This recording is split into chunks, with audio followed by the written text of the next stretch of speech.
اعوذ باللہ من الشیطان الرجیم بسم اللہ الرحمن الرحیم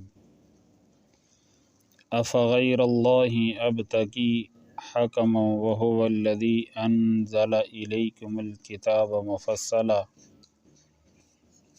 والذین آتیناہم الکتاب یعلمون انہ منزل من ربک بالحق فلا تکونن من الممترین۔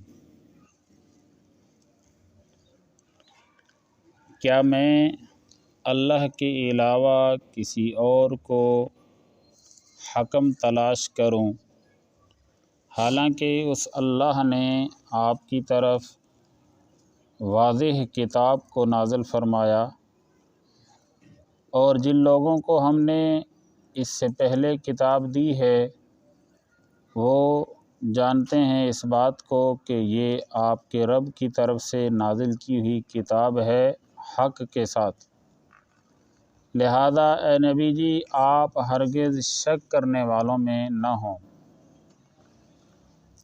اس سے پچھلی آیتوں میں کچھ ذکر اس بات کا چل رہا تھا کہ مکے والے کافروں نے نبی علیہ السلام سے اپنے فرمائشی معجزات کا مطالبہ کیا۔ وہ معجزہ یہ تھا کہ صفا پہاڑ کو سونے کا بنا دیں، ہم آپ کی نبوت کو تسلیم کر لیں گے۔ نبی صلی اللہ علیہ وسلم اس معجزے کو دکھانے کے لیے تیار بھی ہو گئے۔ جب اللہ سے دعا مانگنے لگے تو جبرائیل علیہ السلام تشریف لائے اور آ کر کہا، اے اللہ کے رسول، جو آپ مانگ رہے ہیں وہ اللہ پورا کر دے گا۔ اس کے بعد کیا ہوگا پتہ ہے؟ آپ کی قوم ایمان نہیں لائے گی، اور اللہ کا قانون یہ ہے کہ جب فرمائشی معجزہ مانگا جائے، اپنی چوائس کا معجزہ مانگا جائے، تو پھر اس پر اگر ایمان نہ لائیں تو پھر اللہ عذاب بھیجتا ہے، عبرتناک عذاب بھیجتا ہے، جیسا کہ پہلی قوموں میں آئے ہیں۔ تو نبی علیہ السلام نے شفقت کے طور پر ہاتھ نیچے کر لیے اور وہ معجزہ نہ مانگا، بلکہ مکے والوں سے پرانے معجزوں میں ہی غور و فکر کرنے کی ان کو دعوت دی۔ اب وہ مسئلہ تو بیچ میں رہ گیا جو نبوت اور رسالت کو ماننے اور نہ ماننے کا تھا۔ گویا کہ نبی علیہ السلام اپنی نبوت کو منوانے کا دعویٰ کر رہے ہیں، مکے والے اس کا انکار کر رہے ہیں۔ اب فیصلہ تھا اس معجزے پر، اور وہ معجزہ ظاہر ہوا نہیں، اب فیصلہ کون کرے؟ تو نبی صلی اللہ علیہ وسلم اس آیت میں مکے کے کافروں سے فرما رہے ہیں، افغیر اللہ ابتغی حکما، کیا اللہ کے علاوہ کسی اور سے میں فیصلہ کرواؤں؟ ایسا کبھی نہیں ہو سکتا۔ اللہ نے مجھے رسول بنایا ہے اور اس نے قرآن میں نازل فرمایا ہے، اور بطور دلیل اور گواہ کہ یہ قرآن ہی اللہ نے عطا فرمایا ہے۔ وَهُوَ الَّذِي أَنزَلَ إِلَيْكُمُ الْكِتَابَ مُفَصَّلًا، کہ جو گواہ آپ مانگتے ہو نبوت رسالت کا، تو یہ قرآن خود اس بات کا گواہ ہے۔ اللہ نے فیصلہ کر دیا ہے، لہذا اب آپ مانو نہ مانو، میں کسی اور سے فیصلہ کروانے والا نہیں ہوں۔ دوسری بات، ان آیات میں 4 باتیں اور ثابت ہوئیں۔ ایک بات تو یہ ثابت ہوئی کہ قرآن اللہ کی طرف سے نازل کیا ہوا ہے۔ دوسری بات یہ نازل ہوئی کہ الکتاب مفصلہ، کہ یہ واضح کتاب ہے، تفصیل والی کتاب ہے، کسی قسم کی کمی نہیں ہے۔ کوئی کہے مجھے زندگی گزارنے کے لیے کسی اور کتاب کی، کسی اور فن کی، کسی اور علم کی ضرورت ہے، تو یہ گویا کہ اس کا عقیدہ قرآن کے خلاف ہے۔ قرآن ایسی کتاب ہے جو ہر مالدار اور غریب اور ہر عرب اور عجم کے رہنے والے کو، گورے کالے کو زندگی کی پوری رہبری دینے والی کتاب ہے۔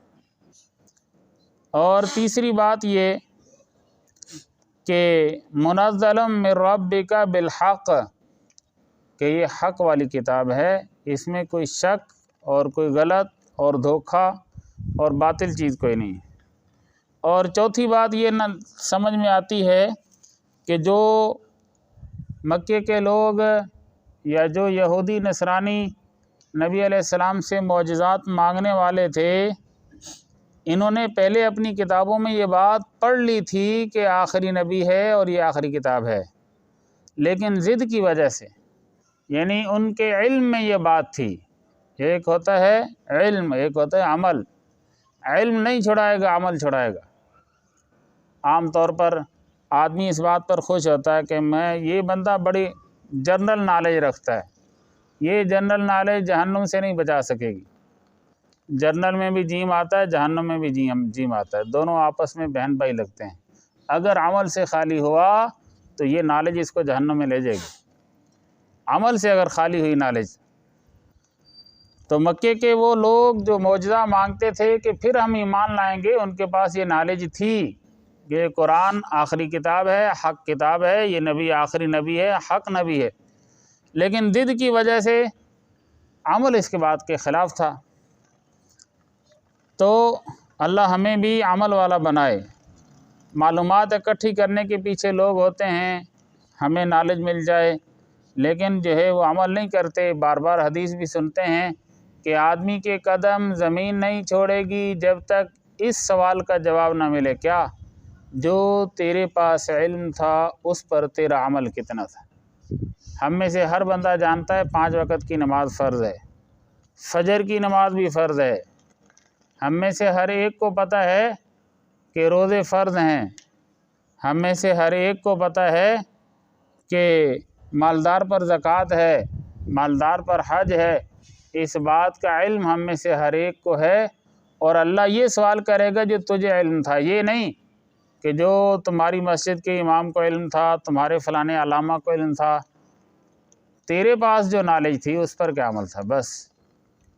پھر یہ بھی اللہ نہیں دیکھے گا کہ تو کسی مدرسے میں پڑھا تھا یا نہیں پڑھا تھا، تیرے پاس کوئی ڈگری ہے کہ نہیں ڈگری ہے، بس جو تیرے پاس علم ہے اس پر عمل کیا ہے، اس کا جواب دے تو تجھے چھوڑیں گے، نہیں تو تیرا کوئی چھٹکارا نہیں۔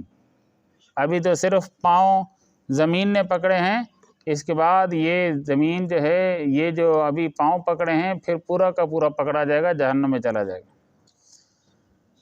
تو ان باتوں کے بعد جب نبی علیہ السلام نے فرما دیا کہ بھی میرے لیے اللہ ہی فیصلہ کرنے والا کافی ہے، کسی اور سے میں نے فیصلہ نہیں کروانا، میں اللہ کا نبی ہوں، رسول ہوں، خاتم الانبیاء ہوں، بس۔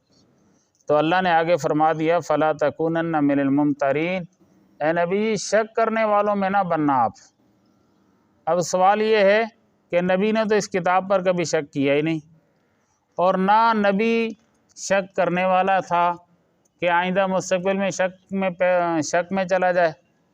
نبی کا تو شک سے کوئی تعلق ہی نہیں ہے، وہ تو اعلیٰ اور ایک نمبر کے اور سب سے زیادہ یقین اور ایمان والے تھے۔ پھر یہاں اللہ نے کیوں فرمایا کہ نبی جی آپ شک کرنے والوں میں سے نہ ہو جائیں؟ یہ نبی علیہ السلام کو مخاطب کر کے اس بات میں تاکید پیدا فرمائی ہے کہ کسی کو بھی شک کی گنجائش نہیں ہے اس کتاب میں۔ اللہ ہمیں بھی ایمان کامل، اعتقاد کامل عطا فرمائے۔ اللہم انت السلام منک السلام، تبارک ربنا وتعالیت یا ذا الجلال والاکرام۔ ربنا تقبل منا انک انت السمیع العلیم، ربنا تقبل توبتنا واغسل حوبتنا، اجب دعوتنا وسدد لساننا وثبت حجتنا واسلل سخیمۃ صدورنا، صلی اللہ تعالی علی خیر خلقہ محمد وعلی آلہ وسلم، آمین۔